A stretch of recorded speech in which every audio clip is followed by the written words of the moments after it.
Price Lord. கர்த்தருடைய பரிசுத்த நாமத்துக்கு உண்டாவதாக. சனிக்கிழமை காலையிலே உங்களை சந்திப்பதில் மிகுந்த சந்தோஷம். கர்த்தர் உங்களை ஆசீர்வதிப்பார்கள். இந்த நாளுக்காக ஒரு வசனத்தை தியானிப்போம். ஆதியாகமம் 32ஆம் அதிகாரம் 1ஆம் 2ஆம் வசனம்.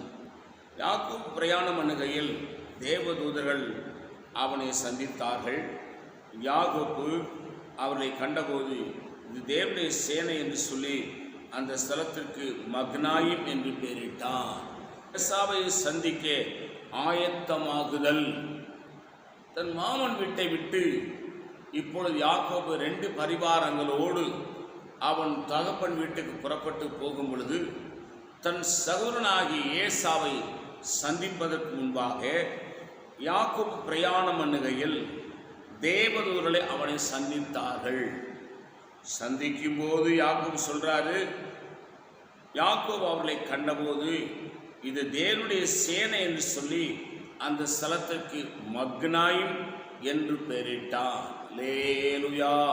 அருமை தேவ பிள்ளைகளே, கர்த்தர் நிச்சயமாய் யாக்கோபை சந்தித்தது போல நம்மையும் சந்திப்பார்.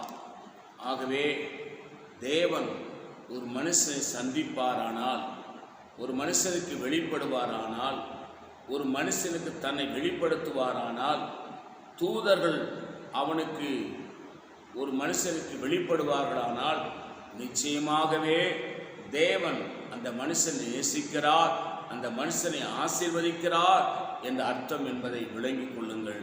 நான் உங்களுக்காக செபிக்கிறேன். பரிசுத்த பிதாவே, எங்களோடு பேசின நல்ல வார்த்தைகளுக்காக ஸ்தோத்திரம்.